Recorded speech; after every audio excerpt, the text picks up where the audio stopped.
And virtual World War III. And where are the parents sometimes? Where are they going, trying to interact with their kids and saying, this is not reality? Parents, where's the families? Well, that's what I mean. Where are the families in general? Because here's the thing. There's always been violence. Now, it's escalated over the years. But even way back when you had one TV in the house and people congregated around that one TV, they still were watching as a family. They were still enjoying TV as a family. If something bad happened, the parents were there to explain to their children. All right, but in the case of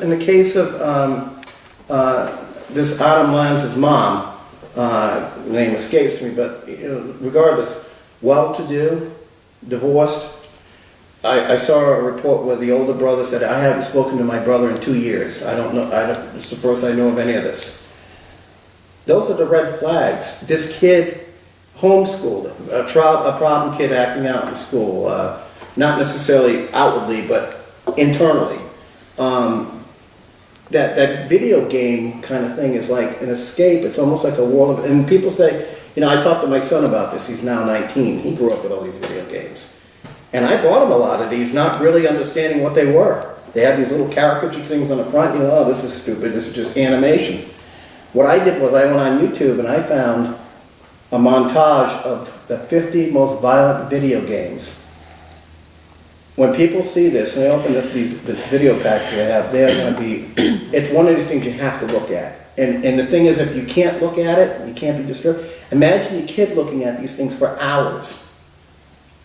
Like a whole day, just in it, and then getting on the chats with their friends, with the little cameras on the computers, and competing with one another. And they actually have, my son has these things where you're on YouTube where you actually create games, and you have pairing those off, and who can kill the most or who can destroy the most. Stan, what about that? And then, of course, at the adult level, and these are not games made by kids. These are games made by adults. This is a profit-making venture that you don't see as part of the cable news coverage. Why is that? Is it just that the older generation just can't relate to this? Well, I think that's part of it. But the difficulty in my mind is that constant exposure to this kind of thing, maybe hours every day, but certainly hours every week, acclimates kids to the idea that this is possible, that this can be normal, that this is something you could actually contemplate doing. But we're putting them there, right? Yeah, well, of course. Right? Where's mom? Where's dad? They're divorced. Mom's involved with somebody else. Dad's got to work a second job, or there's not enough. The bills are piling up. The parents are at each other's throats. This, Henry, is where you get to the point of considering what's to be done about tragedies like this. You can't ban guns. First of all, there are too many guns to be banned. Secondly, they are protected by the Constitution. And thirdly, there have been sufficient attempts to do so and sufficient studies conducted to show that it simply doesn't achieve the let's be real about this. What you can do is you can begin addressing the root causes. The root causes that lead young people to think that they could actually do something like this and that it's rational to do it. When you and I were kids, there were just as many guns around. My parents had guns. Your parents probably had guns. Your parents probably had guns. But whether they did or not, the point is they were there. And nobody thought, oh wow, I can pick up a gun and go out and shoot a whole bunch of people. But now the thought is going to cross the mind of the kids more and more frequently as they expose themselves more and more frequently to these kind of video games. Ban the violent video games. Think about this, though, what you just said. 1963, John F. Kennedy. Whether it was one or more assassins, Lee Harvey Oswald, high-powered rifle with scope, blew the president's head off. Yes. 4 years, 63, my math isn't very good, to 66, 1966. A guy goes up in a tower, I think it's Texas Tech, in Texas, and takes out like 20 people. But it also turns out and you can see on video about that one or something. Well, the bottom line is you've got a guy with a mass shooting in these target practice, 1966. Yes. But much more frequently now. The thing about presidential assassinations, there have been. Well, no, but what I meant was. But a mass killing like that fellow in the Texas Tower, that was such a big deal at the time because it was so unusual. Now, you feel lucky if you get past a month without some nut job breaking into a school or a supermarket or a mall and, or a theater and shooting people. Well, think about this stuff. Much more frequent now. A decade ago, Eric Harris, Derek Klebo, whatever their names were, Columbine. the Columbine kids, the so-called trench coat kids that turns out that was all a thing. That was the generation where the video games came of age. Yes, and exactly. also, Yeah. cable had come in the 80s. By the 90s, it had gone on to the computer. And the money makers, the profit makers who take violence and harness it, where is the president on the video games? Where is the president on keeping the family units together? I know it's great that we have issues like gay rights and you know, where you want to have, well, I mean, the family identity now is pretty much shot. But if you take away if you put the kids isolated, entertain them, like you said, electronically, even if people in these minivans, you see the little cameras in the back watching movies while the parents are driving and doing whatever that, you know, whatever electronics they're on, the phone or whatever. It's like, it's a constant, like you said, we don't talk anymore. There is no more conversation. Like you said, when you see those kids with those video screens, it basically, that was a time when parents could interact with the kids. How was your day, honey? What did you do? What subjects do you like? But no, immediately the video screen goes on, whatever show or movie they were watching, and it's like silence. Well, the parent doesn't care because the parent is watching his or her own stuff on television, but look. Hopefully not when they're It's- driving. Let's wrap this up because I want to get to a final. Hopefully not while they're driving. You can't be sure these days. But seriously, I mean, I hadn't really wanted to bring politics into this, but the truth is that in this country, those who push the hardest for gun control are also those who push the hardest for leniency toward criminals. And in the case of Mr. Obama and other politicians who are pushing for this now, they are in the large majority liberal Democrats, and their base, gun control is and has been a hobby horse for decades. So, you know, you have to, you cannot but believe that they have their own personal and philosophic political motives in doing this so quickly in the aftermath of this tragedy. But that's not something I Let really me want end to the talk about. segment. Let me end the segment by saying that, for example, Dianne Feinstein of California wants to have immediate legislation to take these assault rifles out of the equation. And as one of her critics said so eloquently, you'll see gun sales like you've never seen in the history of this country. By the time the legislation is passed, it won't have any impact anyway. You already are. With that thought, we're going to conclude this second and final segment, and I'll be back with a closing thought.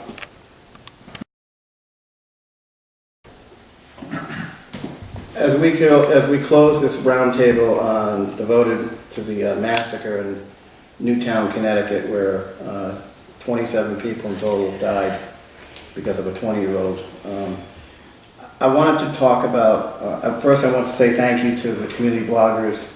I realize that you guys were involved in other things, but I had a select group of writers, Darlene Van of Edgewater, Michael Visconti, who's now in Connecticut, as a matter of fact, right outside of Newtown,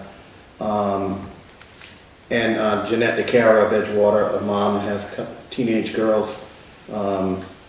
They all were very passionate about their take on what happened, what could be done about it, how they feel about it, the emotional part of it. But it struck me that the writing of a 15-year-old junior at New Smyrna Beach High School who's been with us since the 7th grade, her name is Cheyenne Drews, of New Smyrna Beach. And to me, the headlines themselves that we attached to her blogs spoke volumes. The one on December 6th, which to me is like a harbinger. It's like almost like how did she know this would be like this? The headline was, have we lost contact with how we feel? As our world modernizes, I can't help but miss a fading sense of home. As it gets replaced with this manufactured product of a planet, I crave for some semblance of the good old days that my generation only has a chance to see in classic movies. And she went on to talk about the very things that we talked about tonight.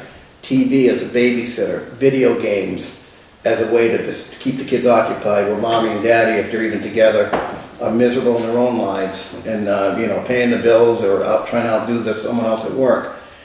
Then Cheyenne went from looking at this thing on December 6th and how impersonal we've become, even for a teenager. She's a straight A student in a good family. I know her parents. Her mom and dad. Her dad works at a CVS pharmacy.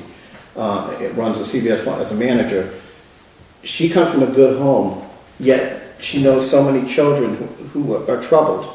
And she said, she pointed out the stereotypes in a follow-up blog. I was a little disappointed she hadn't written it right away, as I expected she might, until I got the raw copy from her on Sunday, and it just blew me away.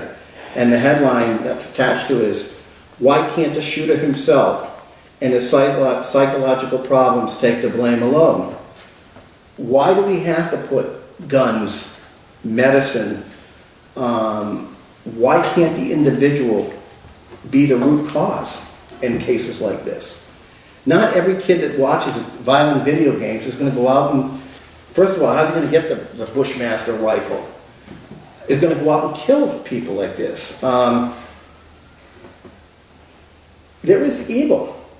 And I'm not saying this from a religious, Christian, from a point of view of heaven and hell kind of thing, like prayer will solve or faith. I'm talking about innate evil. That there are people, prisons are loaded with murderers. I think we're the prison capital of the world. Just quickly, what about that, Stan? She makes a good point. Why do we have to, how many, can we over-medicate people? Can we lock up all the guns? Is that going to stop the violence? Well, no. I mean, if the person is really bent on committing violence, he could use a machete or a crossbow or some other weapon, a club, anything, on little children. But while I absolutely agree that no one who does that should be permitted to live, and they need to. Well, they know that this guy killed himself, but had he not done so, I think he should not have survived the day. But that's not the point. The point is that by the time you get around to administering that kind of final justice, he's already done the deed.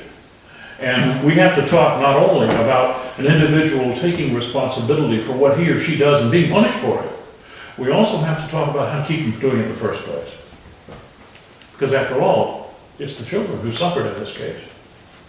And 20 children who could have been a future president, Who could have knows? been an astronaut, could have been somebody that helped deal with issues like enough food to feed an over-expanding planet or dealing with environmental issues.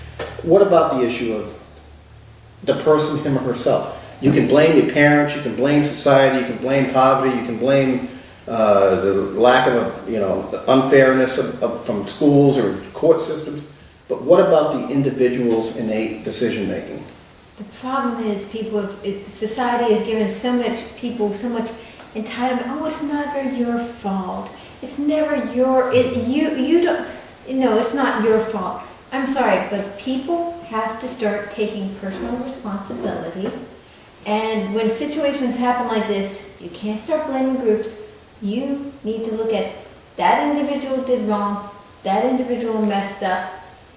That needs to be, that is not a group. It's not a situation. Oh, they had bad parents or this or that. I'm sorry, but people need to take their own individual responsibility. As Stan said earlier, stop being so politically correct. Sometimes we have to sacrifice some freedoms of individuals for the safety of everyone else around us. And if you find a person that is mentally unstable, then we need to look as a society and say, are we going to allow their rights supersede when they might go and do something like this? If we're starting to see the warning signs, that individual needs to start being held accountable before it can escalate. Well, let me just wrap this up with our poll, which I think fits in nicely what we've discussed, the array of things, Stan, that you've brought up and Dana that you've brought up and I've kind of put out there with you. And that is Cheyenne Jeruz's thought that it's the individual in the end, and there is evil. not in this religious sense as much as an action, a thought process. Let me read you the poll. It was done in about 30 hours time. We had, the poll asked, in the wake of the Connecticut school massacre, what should be done? The first choice was allow principals and teachers to carry concealed weapons, 53%. Our readership is pretty conservative, as you know. That shouldn't come as a surprise to either of you. The second choice, deploy a cop in every elementary school. That was 19%. I think in that case, people realized that this is expensive, and logistically, every elementary school in the country, can you imagine? And what do you do when something happens at a middle school? You know, where do you draw the line? And then the third one I thought was the most telling. It was 28%, but it said, not much. You can't stop evil. And in that 30-hour window, our total votes were 4,297 respondents. You could only vote once in the poll. I think that's very telling, and I think Cheyenne Drews is onto something. That in the end, Obama can put the military. We can set up checkpoints. We can put metal detectors. We can arm the principals and the teachers with guns, and we can round up every handgun, every machine gun, every whatever. But ultimately, there's still going to be that 1%er out there that's going to kill. Isn't that the history of mankind, Stan? Oh, I think it's greater than 1%, Henry. Well, but you know what I mean, the extreme, the one that's going to take out 20 children. Just when we thought it couldn't get any worse, you can't go to a movie theater. You can't go to a school. You can't get on an airplane. As we learned with 9/11, you can't be in a tall building without being targeted for being blown up or, you know. What about that issue about the individual and the evil? I think that's something that, in the end, will be the one that hands, well, you know, after all the gun control stuff is up there and it dies down like it always does, these things come in cycles, the next thing will come around, it'll be some other kind of way, but the common denominator will be that evil aspect of it. And I think that's the sad part of all this. Well, for Stan Escudero, for Dana Doherty Swanson, this is Henry Frederick, and my special thanks to Serafina Frederick for the production. I know this is going to be a difficult thing to process. This is Henry Frederick of Headline Surfer. You can access on headlinesurfer.com, nsbnews.net, volutionnews.net. Thank you and have a good evening.